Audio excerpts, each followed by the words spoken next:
Hello, people of Our Lady of Perpetual Help. This year, Pastor, with this week's installment of Flock Notes. And well, Lent is quickly upon us. We're coming to the end of February already, and we're starting March. And man, and Lent is coming. Like I said, Lent is coming. Easter will be here soon, and so we need. There's a lot of things going on which we need to be prepared for, and things that we can involve in which we can involve ourselves. And so, like I always say, pay attention to the ads below me. Keep your eyes and ears open to the bulletin and to the announcements in Mass so that we can all plug into where God is calling us to serve. And I just want to talk about a couple of things coming up. So, on Ash Wednesday, which is the 5th, March 5th, we will have three Masses, two in English, one in Spanish. English Masses will be 8 a.m., 6 p.m., and then Spanish Mass at 7:30. And what we will do for those Masses, we'll have the regular Mass, and then at the end of Mass, we'll line up like we do for communion, and we'll have our ministers distribute the ashes. And so we'll have, so that will be for all three of those Masses coming up. Because then Lent begins with that Mass on Ash Wednesday. So then our Lenten fast begins. And so whatever it is that we are doing for our Lenten fast, we know that we join ourselves to Christ's fast for 40 days for the people of God and for the church and for the people of the world. And we're a person of the world, so this is also for ourselves as well. And so Lent gives us a great time to prepare for that great Easter celebration. Also coming up,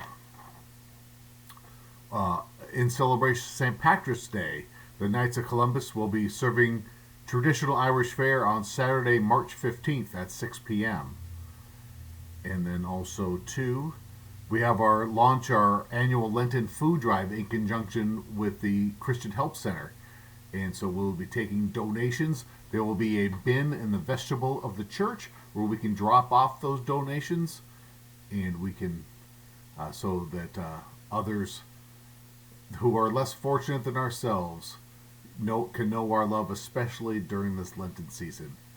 And as always, hold them in your prayers as well, because it's not only just the food that we give, but the prayers that we offer and the love that we give, which is tangentially shown through our prayers and through our donations. And also, too, coming up, the opening days for the opening ceremony, I should say, for the 40 Days for Life. So, details on that are in the bulletin. And also, too,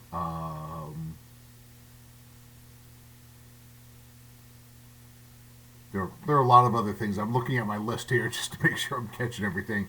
There's a lot of other things too, so keep your eyes and ears open to the announcements, to the bulletin, and to the ads below me.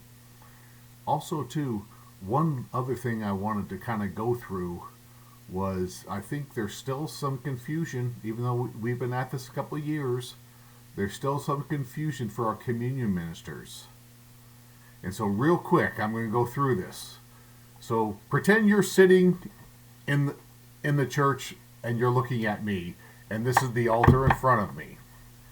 And so in the vestibule of the church, if you're a communion minister, you can sign in that you're here with what station you are taking. And of course, our stations are the priest, the celebrating priest is always H1, host 1. Then if there is a deacon, they're host 2. Then we have host 3 and host 4 in the center of the church.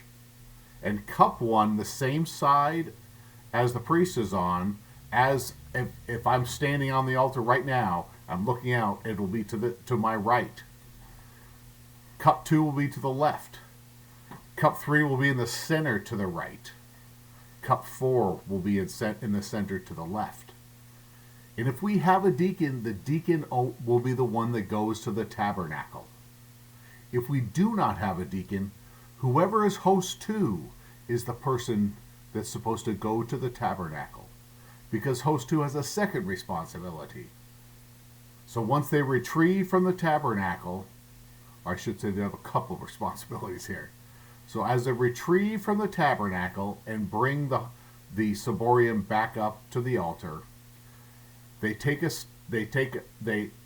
place about 2 steps to the priest's right, because the priest will take communion, and then I'll turn to the person who is host two, who went to the tabernacle, who should be standing to my right. I will give them communion, and then I will give them a cup, and then they are to take that cup and follow me around, because I will then distribute communion to all of the communion ministers who should be standing behind me. Now, if you're looking at me as I'm standing on the altar, to my right side, of course, this probably looks backwards because you're looking at it here, but you know what I mean. To my right side will be lined up all the people who are doing the host. To my left side, there'll be the people who are doing the cups. And so that way that we know we have hosts, we have cups, and so that when after each person receives communion, and they receive their ciborium or their cup to take to their station, when the priest goes down, everybody can go to their station. Now host two, like I said, goes to the cry room. And then when they're done with the cry room, host two will come in the center in the front next to me, because whoever the priest is, whether it be myself or Father Min or even a visiting priest, until that person comes to the center to meet us, comes to the front. I will be standing in the front, giving communion to both sides as they come forward, and then when the person comes to meet me, then we will have the 2 lines in the front, 2 lines in the center, and then we'll have the cups on the outsides. And so I hope that clears any confusion, because I think with just a couple there's still a little confusion here and there. But if we all just sign in, say what station we're taking, and then at communion time we come up to the altar, and the person who has, like I said, host 2 is the person to go to the tabernacle, and I think we should be okay from there. Alrighty. So I want to share with you a little bit about what you're going to hear in the readings this week. And so within the readings, we're going to hear in the second reading, especially, from the letter of St. Paul to the Corinthians. And it starts off by saying, "Brothers and sisters, when this which is corruptible clothes itself with incorruptibility, and this which is mortal clothes itself with immortality, then the word that is written shall come about. Death is swallowed up in victory. Where, O death, is your victory? Where, O death, is your sting?" Because it goes on to tell us that the sting of death is sin, and the power of sin is the law. But thanks be to God who gives us the victory through our Lord Jesus Christ. And so, like Jesus, we remember Jesus Christ came not to change the law, but to fulfill the law. And so, one thing in this, as we're moving into Lent, that we want to remind ourselves of, is Lent is a good time to examine ourselves. What are those things which corrupt me? Because unfortunately, as human beings, we are corruptible, but we want to be incorruptible. And so what are those things that corrupt me? What are those things I need to weed out from my life, which corrupt not only the physical being, but also the spiritual being as well. And for each one of us, that might be something different. But like I said, Lent is a good time to examine these things and to focus on these things, because every Friday during Lent, we will have our Lenten fish dinners. We'll have the Stations of the Cross. We'll have Mass on every Friday evening.